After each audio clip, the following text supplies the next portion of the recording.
The bone-chilling damp of New Londinium's docks district, where the Thamesis fog coiled like a serpent around gaslit lanterns and rusted mooring posts, a lone figure materialized from the murk.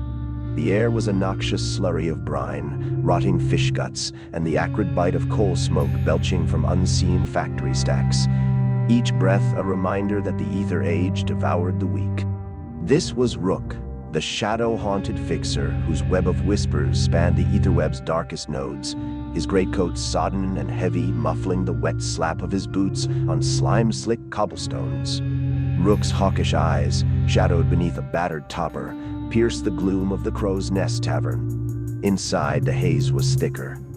Sweat-soaked laborers nursing gin that could strip paint, their gas masks dangling like nooses from hooks, while feral orcs growled dice games in corners reeking of unwashed fur and boiler grease. Desperation pulsed here like a fever, men bartering souls for a sovereign, eyes darting for the constable's steam whistles. His gaze locked on the mark. Victor Lagraine, Ares Macrotechnology's gaunt artificer, perched like a vulture in bottle-green silk, his cuff chronometers ticking in ominous countdown, smoked quartz monocle glinting like a predator's eye. Rook's pulse quickened. 3 weeks of dead drops and veiled threats had led here.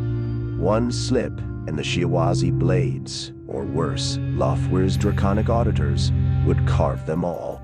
He ghosted through the throng, coattails whispering against oilskin cloaks, and claimed the stool beside Lagraine with predatory silence. "Victor," Rook breathed, voice a velvet rasp over the din. "The winds carry word. You're hunting shadows." Lagraine's monocle whirred, focusing. Sweat beaded his brow despite the chill. "Rook, delicacy incarnate, or we'll all boil in our own steam." His whisper cracked like brittle glass. "Out with it." Leaning in, Lagraine's alchemical cologne clashed with the tavern's rot. "Eclipse, Ares' crown jewel. A mana crystal heart to choke every rival boiler dead." Shiawazi sniffs it. "Traitors in our ranks feed them scraps. Infiltrate their arcology. Pluck the reels from their primary difference engine. Clean as a ghost's breath. Or Ares buries us with you."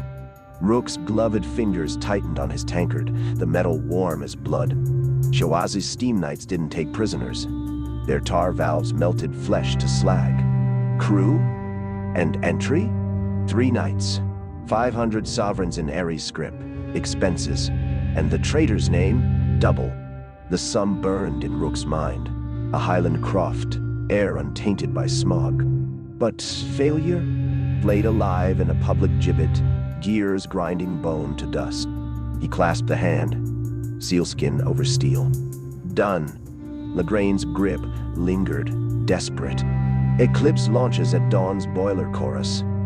Fail, and New Londinium skies rain our ashes. Rook melted into the fog, heart hammering. The crew hunt began, failure's shadow nipping at his heels. Nova first. In a gaslight road den, punch card confetti swirling like ash. Her ember-hued crop, matted with sweat as brass keys, clattered under frantic fingers. Her portable Babbage deck wheezed, overheating. Nova dot. Gin slid across, amber in the gloom. She glanced up, eyes wild. "Rook. This better be gold, not dross. Shiawazi Dardiyi. Eclipse. Reels from the heart of their beast." Her grin faltered, fear flickering, then ignited. "In." But they're ice. Cherubim with scolding steam. "We'll need my best worm." Next, Razor. Dockside pit, blood-slick sand. His orc bulk steaming under riveted bronze. Tusks bared in post-brawl haze. Goggles fogged, cutlasses dripping crimson Danwarori. "Shiawazi," Rook growled. Razor's laugh rumbled like a misfiring piston. "Finally." But his eyes, haunted. Last Shiawazi run cost him a tusk. 3 nights blurred, Blueprints smuggled via rat spirits, alchemical melts tested on lock scraps, disruptor grenades humming with unstable mana. Dawn loomed. The warehouse crouched on dock's fringe, iron walls groaning under fog's weight. Nova's engine thrummed erratically, punch cards jamming from damp. Razor's Congrev repeater hissed, pressure building. Rook's disruptor vial burned cold against his ribs. Plan. Nova conduits from the sewers. Sympathetic resonance fools their wards. We pneumatics to the vault. Reels out in 5. Any snag. A distant steam whistle wailed. Patrol. Improvise. Rook's voice cracked. Sewers. Knee-deep effluent sloshing. Reeking of sewage and mana leach. Pipes wept scalding drips. Razor's bulk scraped rungs, sparks flying. Nova's trumpet buzzed. Conduit live. Resonance at 87%, pushing 92. Hold. Vault door. Brass colossus, runes pulsing malevolently. Jack in. Aye. Gears synchronized. Whir, click, whir. Then a hitch. Nova cursed. Aim's sniffing. 4 minutes. Inside. Computation's abyss. Gear towers churned hypnotic symphonies, pistons slamming like war drums, aether crystals throbbing blue-white veins overhead. Air thick with ozone and overheated oil, lungs burning. Rook darted shadow to shadow, satin tubes swallowing reels. Razor's repeater tracked aisles, finger twitching. 3 minutes. A grind. Cherubim detaching, wings flaring vapor jets, flaming swords igniting. Contact. Razor bellowed. Flechettes erupted, brass shredded, scrap raining. But more spawned, steam scalding Razor's plate, blistering flesh beneath. Rook hurled the disruptor. Violet Nova froze gears mid-meshing, cherubim plummeting like felled angels. But the vault shuddered, alarms keened, elementals rousing. Reels. Go. Pneumatics. Capsule bucked, pressure slamming ribs, steam howling. Below, Nova packed, frantic. They're converging. Run! Sewers erupted. Slag golems lumbering, fists pulverizing stone. Razor's repeater barked, chunks flying. But a glancing blow crumpled his shoulder, bone crunching wet. Fog swallowed them, lungs searing. Arxology's wrath baying distant. Reels safe. Singed. Bleeding. Dawn the next day. The airship Black Ibis drifted 1,000 feet above the Thamesis estuary, engines throttled to a whisper, so the only sound was the wind clawing at the gas bag and the faint, nervous tick of Victor Lagraine's cuff chronometers. Rook stood at the rail, greatcoat snapping, letting the cold bite his face. Nova hunched over her portable Babbage deck on the chart table, feeding the stolen Shiawase reels into its hungry brass maw. Razor leaned against a bulkhead, one arm in a sling. Tusks grinding as an alchemical poultice hissed against the slag burn across his ribs. Lagraine tried for calm and failed. His monocle kept fogging. Well? He demanded. The traitor. You promised me a name. Rook didn't turn. We promised you the name when the reels proved genuine. They're genuine. Nova's fingers stilled on the keys. A final card clacked home. The deck's printer coughed out a narrow strip of brass-edged paper that curled like a serpent's tongue. She read it once, read it again, then looked up, eyes wide and suddenly very young. Victor, she said softly, you're going to want to sit down. Lagraine laughed. And brittle, aristocratic thing. Don't be dramatic, girl. Hand it over. Rook finally faced him. In his gloved hand rested a small hexagonal mana crystal, no larger than a sovereign, glowing the sickly yellow-green of Shiawase corporate sigils. This was soldered inside the third Rio casing, Rook said. A resonance beacon. Whoever planted it wanted Shiawase to know exactly when Eclipse Schemata left Ares' custody, and exactly whose hands they fell into. Lagraine's face drained of color. Preposterous.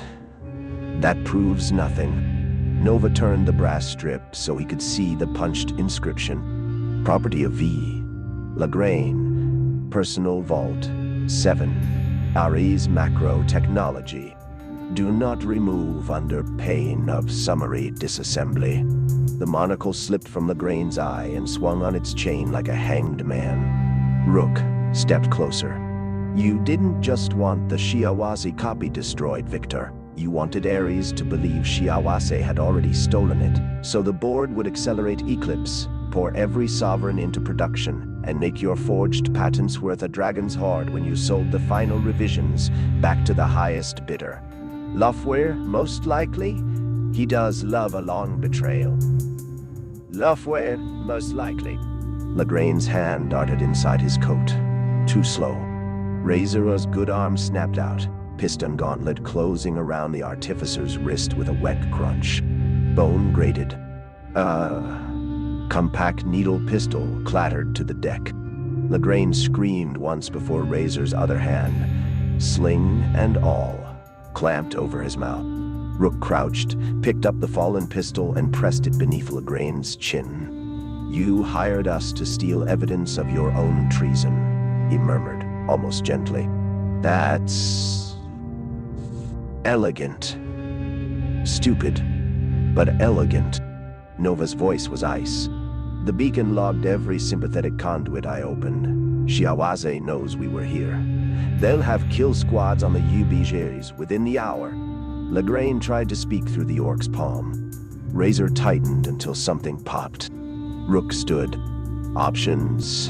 Gentleman and lady. We can drop him to the estuary.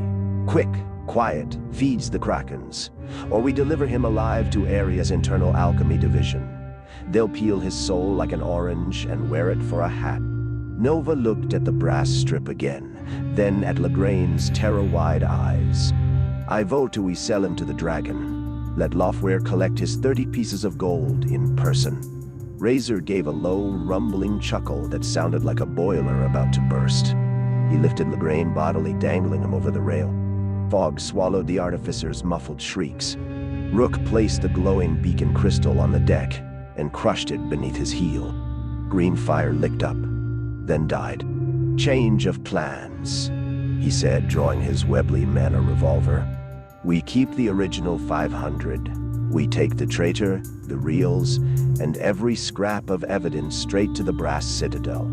Saderkrupp pays triple for proven Ares corruption, and Lofware hates being cheated even more than he loves gold. He looked at Lagrange's white, staring face. Congratulations, Victor. You just became the most valuable cargo in New Londinium. Far below, the morning boilers of the city began their thunderous hymn. Above, the eye-black ibis banked hard toward the spires of the citadel, running dark, engines cold, carrying a traitor trussed in his own silk and 3 very rich, very angry runners who now had an open contract on one of the great houses themselves. In the Aether Age, betrayal pays best when you sell it to both sides, and then auction the traitor to the highest dragon. The shadows had never felt so profitable.